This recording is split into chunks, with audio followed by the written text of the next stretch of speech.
há um tempo, conhecemos em outros ecossistemas e sempre tive uma conexão tanto pessoal quanto profissional com ele. No último evento, se conectou muito bem com todos os membros, com o nosso patrocinador, a VUMP, e agora vai trazer para a gente o nosso método que ele desenvolveu de gestão e processos. Então, bem-vindo, Tiagão. Maravilha.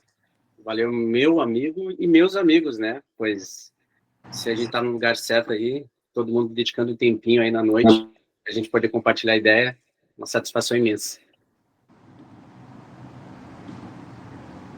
Estou autorizado aí? Já posso? Já pode mandar bala, até porque a gente sabe que seu tempo é escasso e que você destinou aí com a gente com muito carinho. Maravilha. Vou compartilhar a tela com vocês e vai rolar.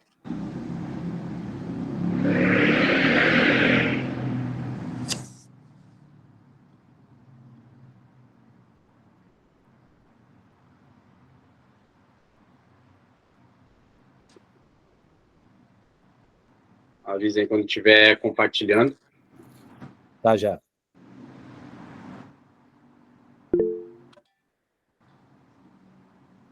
Beleza, senhores. Vamos lá. Eu tenho algumas frases aí que eu sempre trago, né, principalmente no projeto que a gente exerce, que é a Academia Executiva, e sempre digo, cara, você está no lugar certo com as pessoas certas, né? Pode parecer até frase de coach, mas a partir do momento que um grupo de pessoas se reúne com objetivo em comum, coisas extraordinárias acontecem. Em todo ambiente que a gente está, inclusive, quando eu tive a oportunidade de conviver, conhecer a maior parte de vocês, que foi lá do DU, foram coisas extraordinárias que aconteceram. Tanto que me inclinaram, né, a poder estar e querer mais disso. Então, o mínimo que eu tenho que fazer é compartilhar um pouquinho do dia a dia, a forma como a gente ajuda e impacta também na área do empreendedorismo. Bom, a ideia aqui, senhores, nada mais nada menos é trazer para vocês a maior fake news de todos os tempos. Em algum momento a galera fala, trabalhe com o que você gosta e você não vai precisar trabalhar nenhum dia sequer na sua vida. E eu acredito que a gente já está bem grandinho para saber que nem tudo se corresponde, né, em relação a essa frase. Pois não vamos dizer que não faça sentido, digamos assim, trabalhar com o que se gosta, ter uma intimidade, mas a gente sabe que é um pouco mais profundo do que isso. Então, para poder falar, a gente trouxe, né, a nosso posicionamento aqui, o nosso core business, né, que hoje nós nos posicionamos no mercado como Instituto Balance Scorecard, o IBSC. Nós somos uma escola de negócio que trouxemos soluções na parte de gestão, através do marketing, a parte de análise comportamental, selling, a parte comercial, e o emprego na parte de pessoas, né, recrutamento e seleção. A gente tem uma pegada, uma veia bastante comportamental, pois temos um porquê por trás de tudo isso. Aqui está um pouquinho das nossas formações e do que a gente já fez no mercado. E uma particularidade que às vezes chama muita atenção da galera é que, de profissão, né, eu sou psicólogo há mais de 12 anos, e nesse caso a gente já vem utilizando da própria psicologia para ajudar os nossos clientes, porque eu costumo dizer aquela máxima, né? De nada adianta no empreendedorismo eu compartilhar o melhor software, a melhor planilha, se no final a pessoa que precisa preencher o software e a planilha é um CPF ali, é alguém. Então, o nosso objetivo sempre é elevar o nível de consciência do empreendedor para conseguir identificar principalmente as crenças limitantes e crenças sabotadoras que existem ali, para trazer esse camarada para um nível mais de racionalidade e tornar ele muito mais preventivo do que corretivo. Então, tá aí um pouquinho das nossas vivências profissionais que nos habilitam, né, a exercer esse trabalho de uma forma digna aí no mercado. O nosso contexto também, eu costumo dizer que eu me torno suspeito a falar de tudo isso, né? Então, a gente mostra um pouquinho do que a gente já fez no mercado, já ultrapassamos esses números aí, então já levamos a nossa metodologia aos 4 cantos do Brasil, e também durante o ano de 2023, nós passamos uma temporada em Luanda, na África, levando essa metodologia para um grupo econômico angolano lá, com mais de 9 mil colaboradores e 23 empresas. Então, foi um case bem bacana também, que a gente tem bastante orgulho de compartilhar.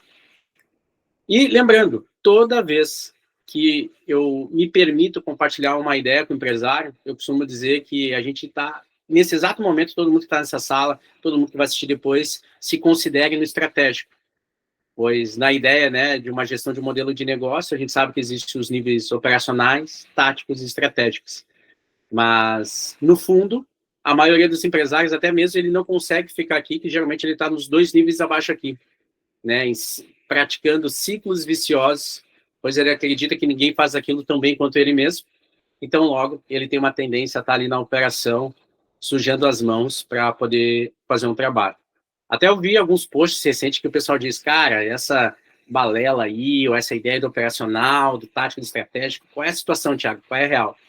Eu costumo dizer que se você tem um modelo de negócio, você deveria se colocar no operacional num tempo limite de até 3 anos.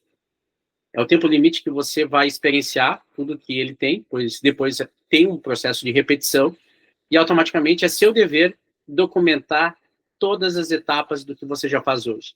Se você tem um formato diferente para falar com o seu cliente, para gerar uma reunião, para gerar uma entrega, tudo isso deveria estar sendo documentado para você, pois a partir do momento que você vai somando um time na rotina do teu modelo de negócio, ele deveria já ir absorvendo, principalmente tudo que você documentou.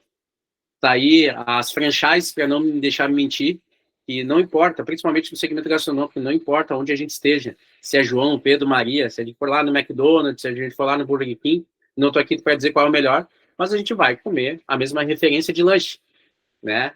A gente não vai ver o dono da franquia lá carregando as bebidas para botar no freezer.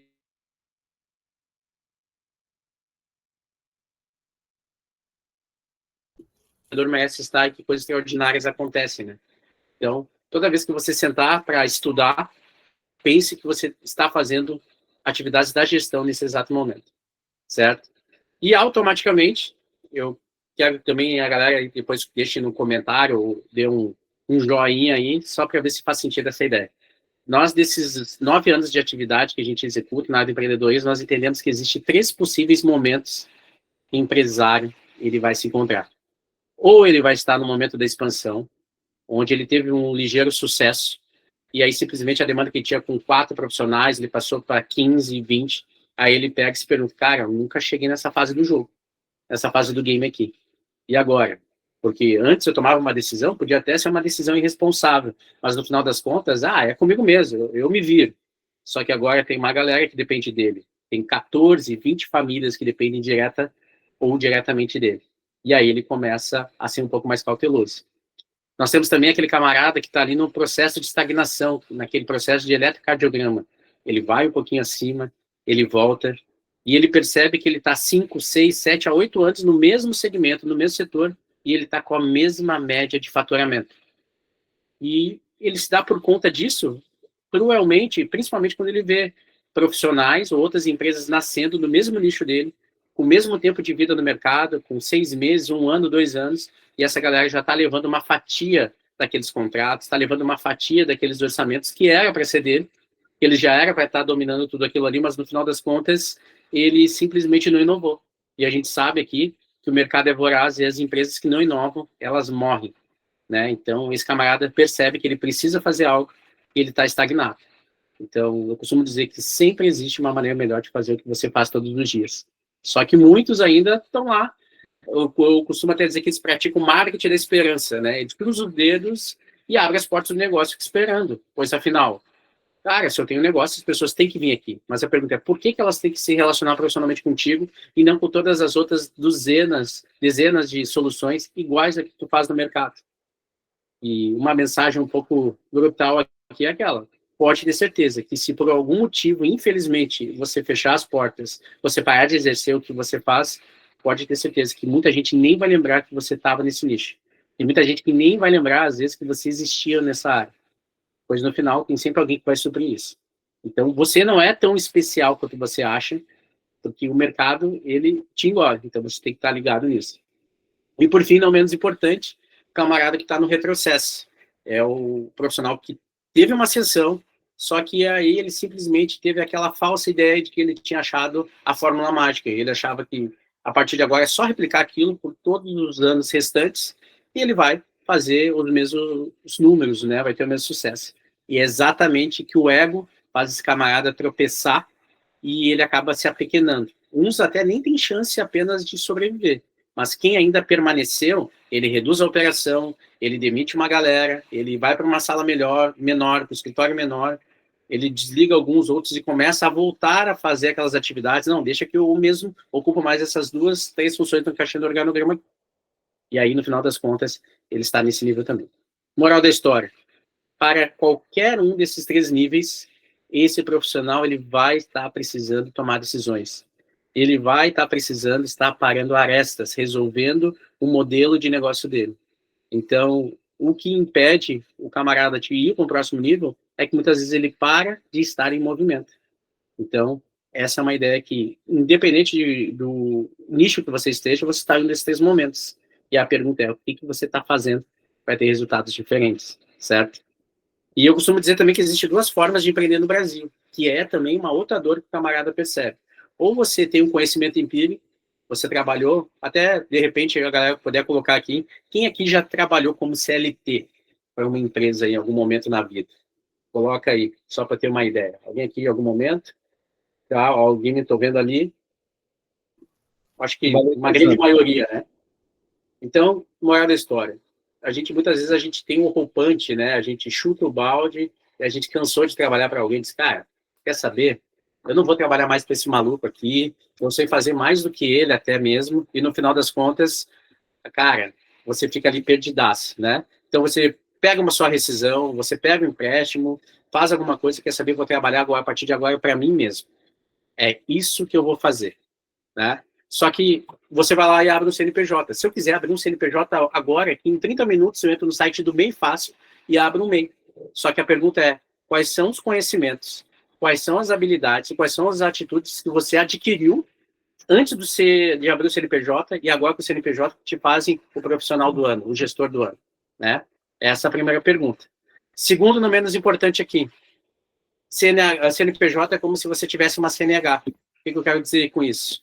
O fato de você ter uma CNH não necessariamente significa que você é um bom condutor, porque você tem uma liberdade de atuar, de fazer um giro em todo o território nacional, e depois, no final das contas,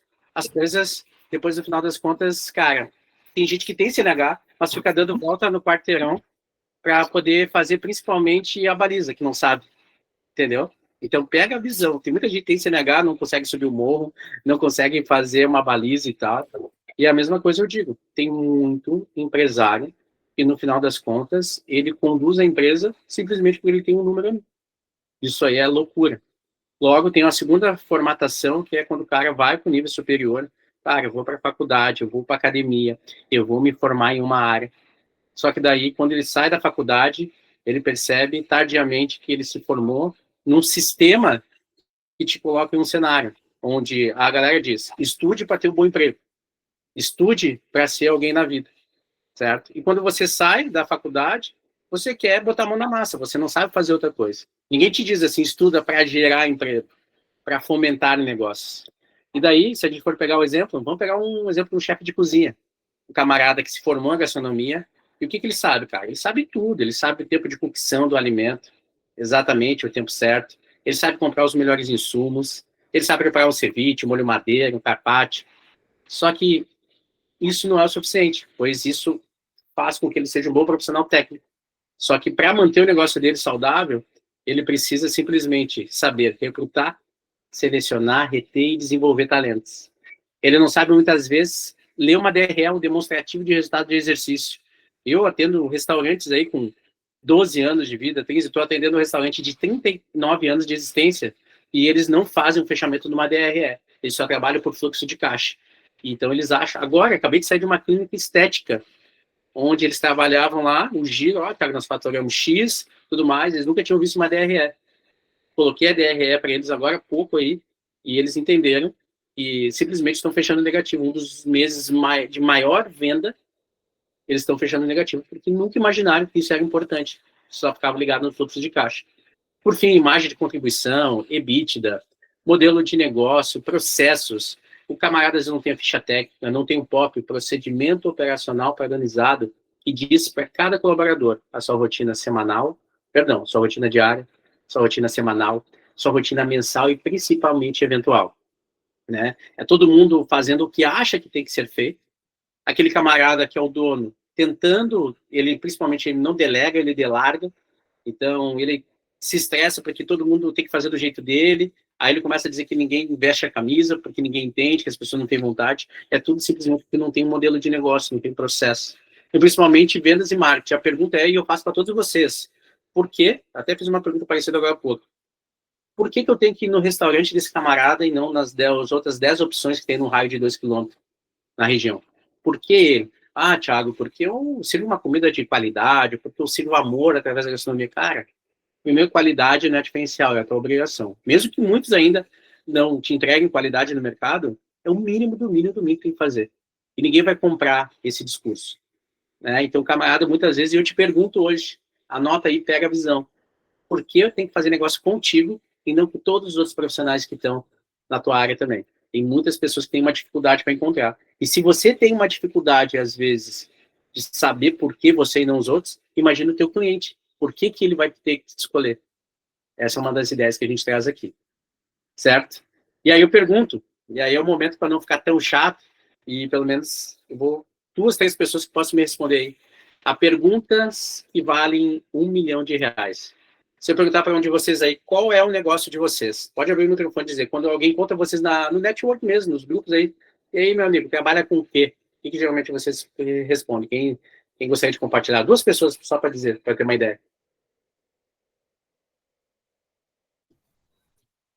Bom, vou falar aqui para dar uma motivada na galera e depois, se não puxarem, eu vou nomear alguém, hein? Eu falo que eu acelero empresários através de um ecossistema de negócios e que a gente também personaliza soluções conforme dores que eles trabalham. Legal. Mais um. Um de cada vez. Bora, turma! Só mais um.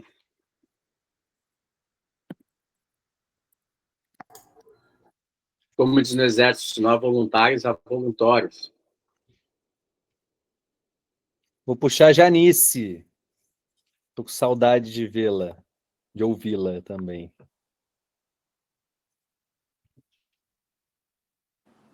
Oi, oi. Olá, olá. Nossa Saudade. Eu sou contadora. Eu tenho uma loja física. Tenho um e-commerce, né? Então, eu tenho uma galeria de arte com meu irmão. Eu tenho um e-commerce e tenho meu escritório de contabilidade. Hoje Legal, legal. eu tenho uma gama ali de em torno de 100 clientes de contabilidade, né? E a loja física que está me consumindo mais tempo. Mas eu sinto coisas que você falou aí agora, que eu entrei agorinha mesmo, há pouquinho tempo, é o que eu mais vejo, os empresários abrindo CNPJ e a gente não consegue nem pegar a documentação para fazer a DRE. Isso é um fato, né? Então, Exato. assim, é bem difícil porque você não consegue nem demonstrar, porque você não consegue nem a documentação para fazer, entendeu? Então, tudo que você falou aí reflete muito a realidade do empresariado mais jovem do Brasil. Acho que nem só Verdade. os jovens, né? Acho que todos, uma grande maioria. Se não forem grandes empresas, não se preocupam muito com essa parte. Parece que o trabalho da gente é um custo desnecessário. É assim que eu me Exato. sinto. Valeu, obrigado pela contribuição também. Por que eu pergunto? Qual é o seu negócio? Porque um dos maiores problemas que eu vejo é as pessoas dizerem exatamente o nicho que elas estão.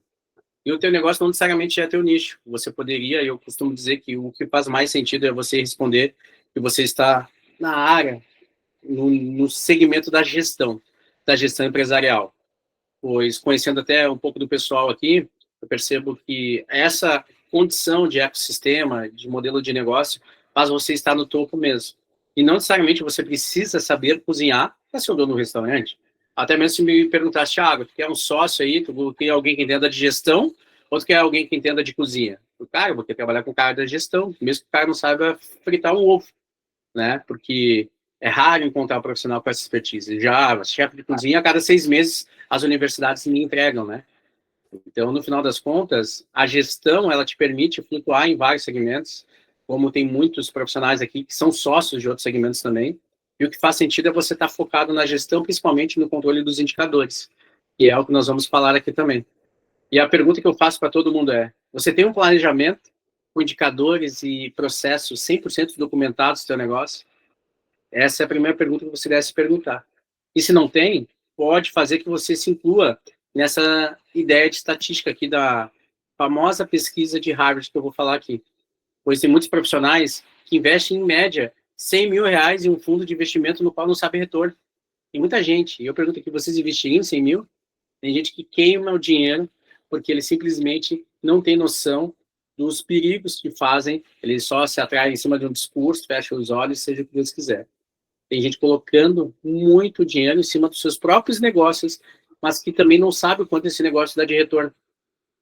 Eu não estou falando necessariamente do negócio de um terceiro, eu estou falando do seu próprio negócio mesmo. Se você nem sabe, será que você já sabe, tem na ponta da língua, quanto que você fechou de lucratividade, qual o seu faturamento dos últimos 30 dias? Você já sabe quanto que você vai fechar a meta agora, no finalzinho de outubro? E é isso que a gente vai falar agora. Tanto que existe uma famosa pesquisa de Harvard, você colocar ali no Google, ela vai aparecer para você, e pegue a visão agora.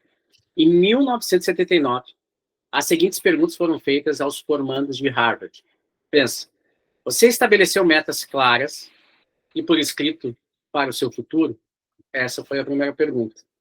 Você estabeleceu os planos para concretizá-las? Ou seja, 3% dos formandos tinham metas claras, escritas e principalmente com planos de ação. 13% dos formandos tinham metas apenas na cabeça. E 84% dos formandos não tinham qualquer metas específicas. Vejam só, estamos falando de uma das principais, se não a principal universidade do planeta, onde esses indicadores eram para os profissionais, os alunos que estavam se formando. Só que a ideia foi voltar 10 anos depois e saber o que tinha acontecido com essa galera, qual era o resultado e o que isso quer dizer em relação a ter metas e ter planos, o que isso representa.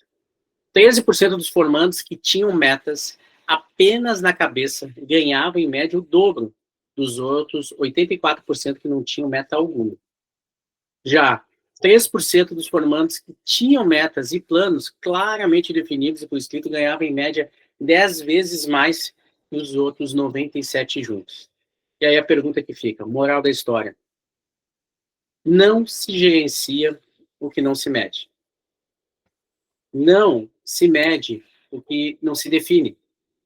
Não se define, e aí é uma linha muito tênue, o que não se entende. Como é que tu vai definir algo que tu nunca vivenciou, tu nem sabe do porquê que tá ali? Ah, Thiago, eu faço porque alguém me disse que tem que estar ali fazendo aquela situação. E por fim, ou seja, não há sucesso no que não se gerencia. E o que a gente fala em relação a isso? A gente fala que a maioria da galera, dos empresários, independente do nível de experiência que ele tem um ponto muito significativo que a galera fala. Thiago, eu geralmente pergunto, cara, sabe como é que vai fechar o ano agora, o ano que vem? Não, já tenho uma ideia, eu sei. Tu tem o teu planejamento pronto? Não, eu sei. Tem muitos que não sabem, mas tem uma porcentagem pequena que até sabe o que tem que fazer, certo? Tem essa clareza. Só que ele para no quê? Ele para exatamente, não, o quê? Eu sei o que eu tenho que fazer. Só que para ele concluir esse projeto, ele tem que definir o quê, a primeira etapa, como ele já tem, quem, quando e como. E daí, muitos ainda falam, não, Thiago, mas isso aí eu já ouvi falar, isso aí eu vi na faculdade, isso aí eu vi no treinamento A, vi no treinamento B. Eu digo, bacana, e aí o que você fez? O camarada pergunta, o que você fez o quê? O que você fez com isso que você sabe? Ele, não, eu não fiz nada, eu não apliquei nada. Então, de que adianta você saber? E a galera aqui, que eu acredito que muitos são ratos de curso, você encontra sempre aquele camarada nos cursos, sempre vê a foto do cara no Instagram, vídeo, tudo, ele sempre está à procura da próxima imersão, do próximo certificado. Agora eu vou fazer. E o que mais acontece em muitas imersões? O camarada sai de lá com a cabeça cheia, um bloco cheio de anotação, e realmente, fez muito sentido o que ele ouviu lá. Poxa, faz muito sentido, só que no final das contas, quando ele retorna para a rotina dele, ele é sugado pela aquela bagunça que está rolando, e aquele projeto ele é engavetado. engavetado, e ele disse, não, depois eu vou parar e vou fazer, e vou me reunir, agora no sábado que vem, eu vou fazer tudo o que precisa ser feito, e ele não faz. Até porque, detalhe, quando a gente era CLT, tinha alguém que ditava o nosso ritmo de entrega, certo? E convenhamos, é difícil você mesmo se autogerenciar. Mas olha só, geralmente a gente faz processo de barganha conosco mesmo. Você diz, cara, segunda-feira, não, eu fiquei um pouquinho mais de boa, mas segunda-feira não tem, eu vou fazer. Aí você vai para o outro lado e você mesmo se responde, não, é mesmo, segunda-feira eu vou fazer. Você fala para você mesmo, e você acredita, você barganha e negocia com você mesmo, e no final corre o risco que segunda não seja feito também, certo? Então eu costumo dizer que conhecimento, cara, todo mundo tem conhecimento sobre algo, né? E eu até brinquei, falei outro dia que conhecimento é você saber que tomate é uma fruta, certo? Agora, a sabedoria é você saber que você não pode colocar o tomate na salada de fruta. Essa é a ideia, essa é a lógica. E a moral da história, se eu pudesse terminar em uma frase, dizer que, cara, a experiência é a tua sabedoria aplicada e vivenciada. Se você não tem a tua sabedoria aplicada, experienciada, é difícil colocar e apostar as fichas em você. Então executa, erra rápido e volta para fazer o que precisa ser feito, né? E principalmente o empreendedor, ele não tem uma dificuldade, ele muitas vezes não sabe definir prioridade. Ele é engolido, como eu falei. No fim, ele até está dinâmico, ele está fazendo bastante coisa, tem aquela staff na frente do computador, na frente do celular, assim, caraca, hoje foi punk o negócio. Só que no final ele para e diz, cara, mas também não resolvi nada, né? Eu só paguei incêndio, fiz coisa que eu sou muito caro para retirada para o meu Prolabore lá. Eu estou enviando orçamento, eu estou emitindo nota fiscal, eu estou fazendo cotação, eu estou indo na prefeitura, e quem é que vai na prefeitura, cara?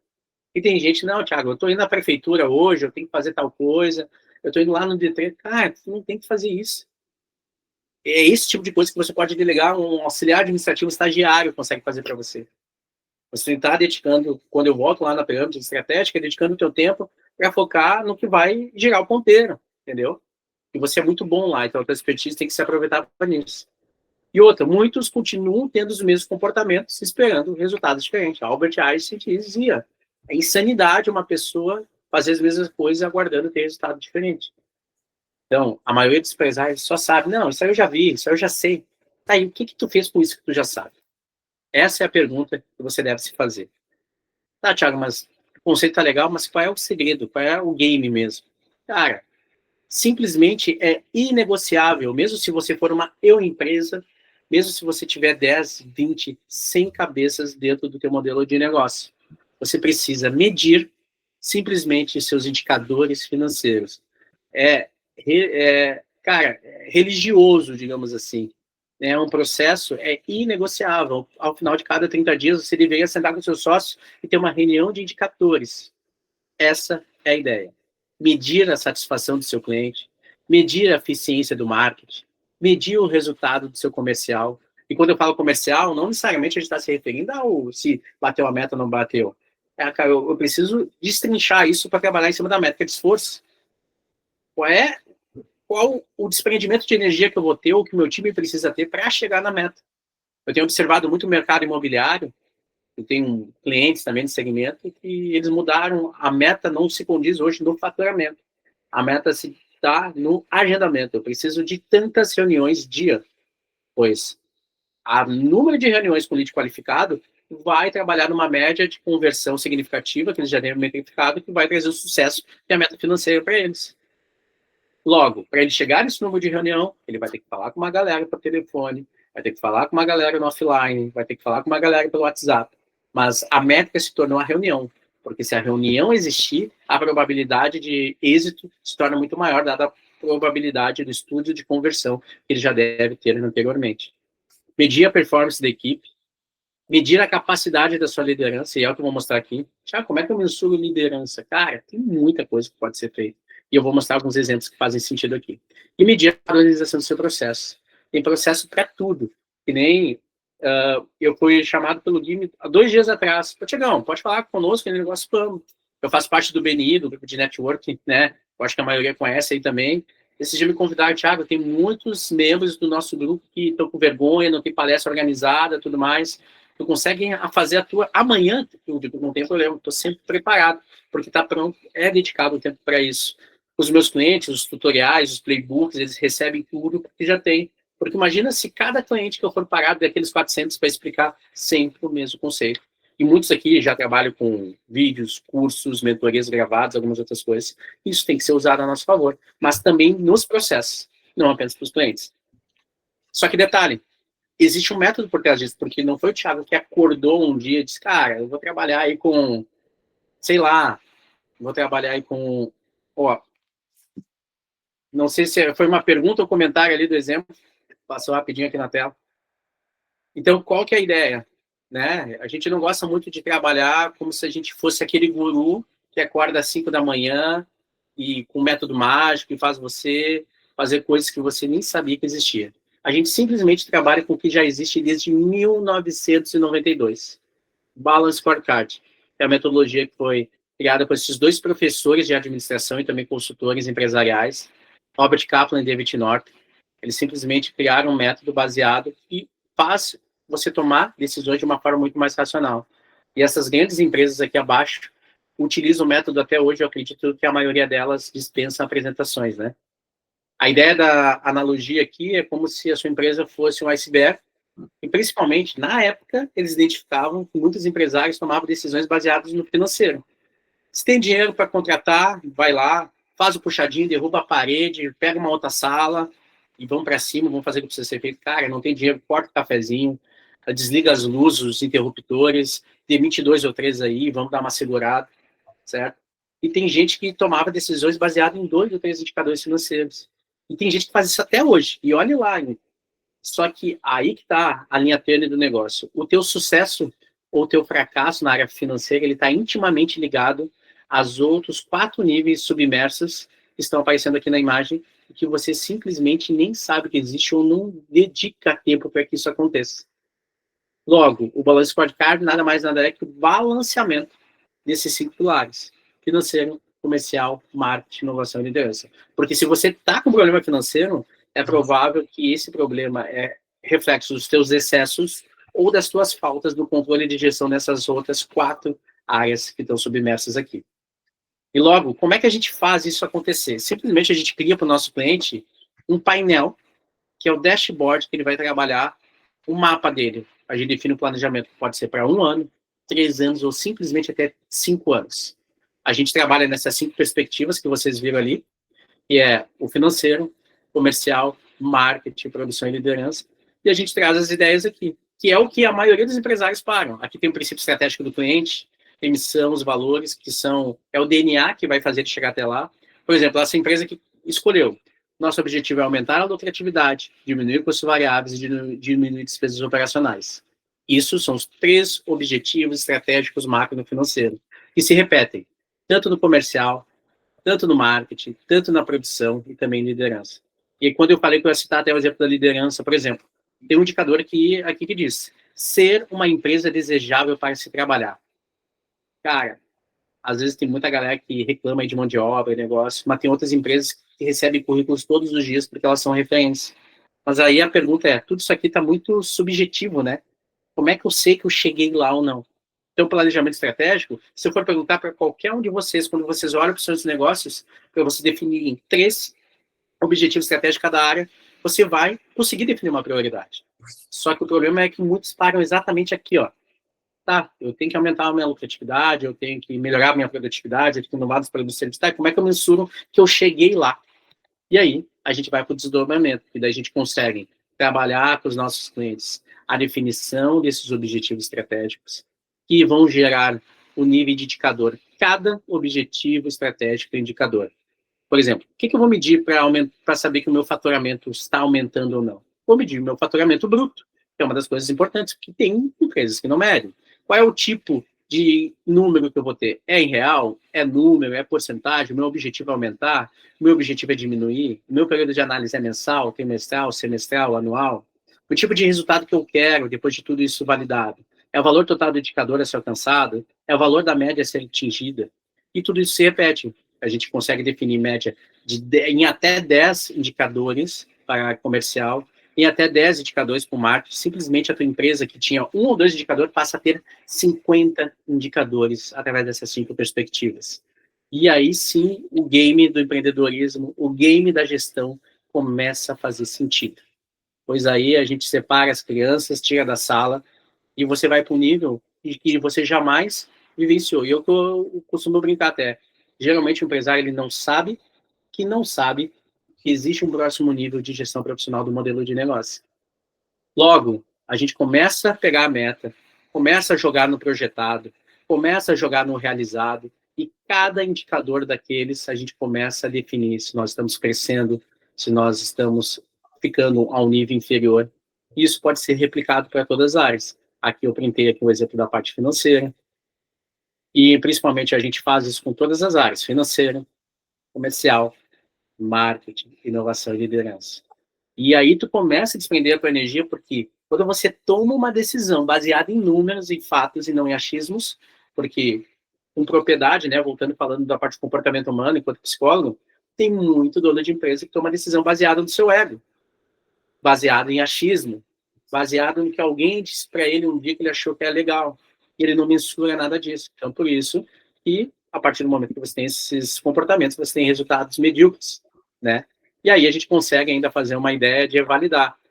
A gente começa a definir por nome a pessoa, a gente clica aqui e dá a opção que a gente cadastra todos os profissionais que participam do planejamento e vê todas as atividades que foram aprovadas, concluídas, em andamento, não iniciadas, vencendo, atrasadas, o total, quantos por cento aquela pessoa cresceu ou fez ou desenvolveu em qualquer uma dessas 5 áreas. A gente começa a ver também, principalmente, o quanto eu estou crescendo naqueles objetivos que eu coloquei lá naquele mapa, lá no início, com o dashboard, porque tem um detalhe, aquele é o início e aquele é automaticamente é o final. Eu pego aquela forma macro para não desviar, porque o mais interessante é que, no fundo, você vai ter a capacidade de fazer uma única coisa. Pensar sempre que, Thiago, essa decisão que eu estou prestes a tomar, ela é uma decisão que ela vai me levar um passo mais próximo ao objetivo estratégico da área comercial, ou essa mesma decisão que estou prestes a tomar é uma decisão que pode me distanciar um passo daquele meu objetivo. Ou seja, todos os teus movimentos dentro do teu negócio, não importa, do mais simples ao mais complexo, eles acabam tendo base, eles acabam tendo... O teu planejamento é uma bússola que te direciona para fazer você chegar mais perto. Isso, quando você tem clareza, não tem preço. E aí, não só esse dashboard, a gente tem outras tantas ferramentas que a gente dá para o nosso gestor, né, para o nosso cliente testar, aprovar. A gente define o painel para acompanhar 15 objetivos estratégicos, painel para acompanhar 25 indicadores, acompanhar as 25 metas, painel de centenas de ações de colaboradores, painel estratégico, índice de favorabilidade e painel de planejado versus realizado. Isso não tem preço. Tanto que a gente fala aqui das notícias, né? Que o planejamento estratégico ele é a chave para o sucesso de uma empresa, através da Exame. Né? Planejamento estratégico pode trazer eficácia para as empresas. Planejamento estratégico é o maior aliado das empresas de sucesso. Só que muitas vezes a gente pensa que está longe, está distante da gente, né? Não, isso aí é muito longe. Isso aí é para empresa grande, Thiago. Não, isso aí não é para mim. Cara, eu posso aplicar o BSC numa carrocinha de cachorro-quente. Eu posso aplicar o BSC para o cara que vende pipoca até uma multinacional. Não importa, é uma metodologia. Isso faz você trabalhar de uma forma muito mais racional, como citado for. Tanto que Harvard considerou o conceito BSC como uma das maiores ideias de influenciador de negócios nos últimos 75 anos. Tamanha grandeza. Tanto que se você vai dar um Google aí, você vai achar, olha o número, mais de 2.350.000 páginas de pesquisas e informações sobre o BSC. Só que as pessoas, pois é, eu já ouvi, porque a gente sabe, né? Se a gente for depender de conceito e metodologia na internet, tem muitas, a gente vai baralhar a cabeça e é difícil, né, escolher uma. Da voracidade que as informações chegam na gente. A gente está falando aqui do que é realidade, do que é palpável nesse sentido. Então, o planejamento das empresas mais valiosas do mundo, elas simplesmente seguem só esses passos. Ou seja, camarada, cara pálida, defina quanto você quer ganhar. Porque a partir do momento que você define quanto que você quer ganhar, você vai começar a pensar em toda a estrutura regressiva do que faz sentido. Cara, eu quero abrir uma pizzaria que seja. Cara, eu convido o Guilherme para ser meu sócio. Guilherme, vamos abrir uma pizzaria, vamos. Cara, como é que nós vamos trabalhar? Vamos trabalhar em formato delivery, vamos trabalhar no formato tradicional, salão, servindo pizzas, vamos trabalhar em formato rodízio, vamos trabalhar com serviço de pizzaiolos para eventos, para festas. Tá, beleza. Cara, vamos trabalhar com rodízio, salão e delivery, beleza? Beleza. Cara, nós queremos receber quantas pessoas a gente pode receber por noite? Queremos ter uns 50 lugares, 70 lugares? Beleza, para trabalhar no balcão, salão, cozinha, tudo mais, nós vamos precisar contratar umas 7, 8 pessoas, a nossa folha vai ser X. Depois, quanto nós vamos tirar de prolabore, cara? Ah, vamos começar com 5 mil para cada? Beleza, já vamos incluir nas minhas despesas fixas do negócio. Então, folha de pagamento, mais impostos, mais impostos, né, ligados às contratações, mais prolabore, mais aluguel, contabilidade, todas as despesas. Cara, nossa despesa fixa chegou a isso. Então, nós precisamos criar o nosso ponto de equilíbrio, que é o 0 a 0. Quanto nós temos que faturar mês para ficar no 0 a 0? E daí a gente vai partir para as nossas despesas variáveis, que são os insumos, e principalmente também os impostos mediante a venda. Quanto mais vendo, mais impostos tem. A partir dali, a gente vai definir quanto a gente precisa faturar mês. Cara, nós vamos precisar faturar com a operação a partir de uns 120, 150, de início já dá. Mas essa mesma operação pode nos levar a faturar quase 300 mil mês, beleza? Beleza, vamos nessa. Aí que eu começo o jogo. Agora, o que nós temos que fazer para faturar isso? Quem nós devemos contratar? Quais são os comportamentos, habilidades e atitudes? Quais são as métricas que nós vamos ter? Tu vai trabalhar em que área? Qual é o organograma, a competência que tu vai fazer o financeiro? Tu vai fazer o comercial? Tu vai fazer as compras? Você deveria pensar nisso totalmente antes de começar. Só que a galera faz diferente. A gente tem muitas formações empresariais que tem empresas com 17 anos de vida, 20 anos de vida, 15 anos. O cara começou a trocar a roda do carro com o carro andando. Porque no final ele nem sabia, ninguém disse para ele, porque a gente sabe muito bem que as faculdades não nos formam em empreendedorismo. Cada um, mais uma vez, forma numa área específica. Então tem esse viés e esse problema aqui. Então, para facilitar e para mostrar aí a minha gratidão, eu estou nesse primeiro momento contribuindo com o projeto, nada mais interessante do que eu poder dispor, né? Fazer mais que o combinado. É uma das leis do triunfo de Napoleão Hill. Então, eu estou dispondo aqui a galera, todo mundo que precisa, sabe, quer que os processos são necessários, quer ter um mapa estratégico, quer ter um princípio, quer ter um planejamento para o próximo ano de 2026, só escanear o QR Code, ou de repente chamar aí no privado agora, né, porque a gente está no mesmo grupo, né, porque daí preencher essa aplicação. E daí eu vou me reunir, sentar e analisar o teu modelo de negócio contigo, para dar, de repente, um feeling, né, um direcionamento para que a gente consiga aparar as arestas para terminar o 2025 ainda fazendo os pequenos ajustes e começar 2026 fazendo o que precisa ser feito. Porque de nada vai adiantar ir lá no sal, na festa do Guime, colocar o branco, pular a ondinha e dizer, cara, agora vai. Esse ano de 2026 vai. Aí começa dia 2, dia 3, e você está fazendo exatamente as mesmas coisas que você fez no último ano.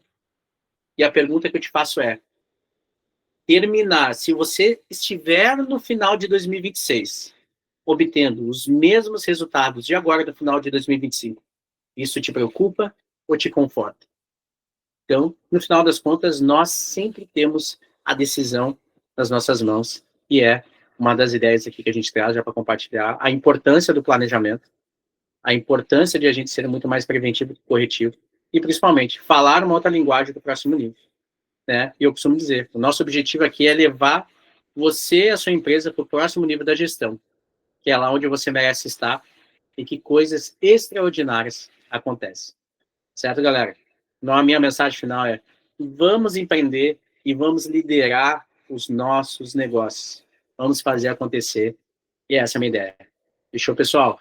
Valeu, obrigadão.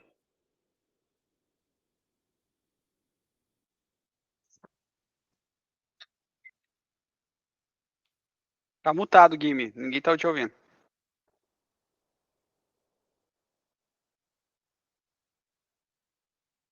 Tá no mudo ainda.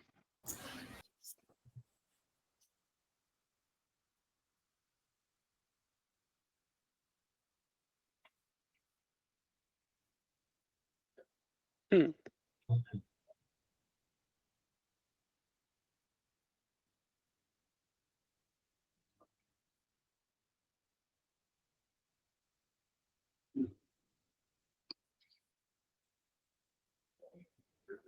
O Guime vai fazer uma pergunta por texto. Como faziam os astecas.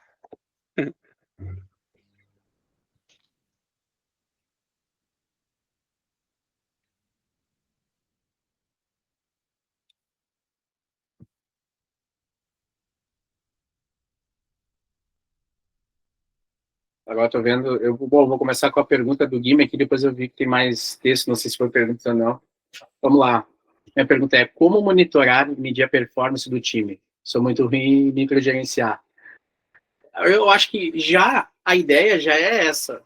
Primeiro, eu costumo dizer que os KPIs, os indicadores chaves de desempenho, eles não têm que ser algo que você, gestor, vai ao encontro deles. Os KPIs têm que vir até você. De que forma eu costumo fazer isso? Já com POP, Procedimento Operacional Padronizado. Quando eu descrevo a rotina do profissional que vai trabalhar comigo, eu simplesmente coloco, digamos que vamos pegar uma rotina tradicional, que ele vai trabalhar até às 18 horas. Eu digo, cara, uma das primeiras coisas, quando chegar às 17h45, ele tem que ir lá para o Trello, que é a plataforma que a gente trabalha,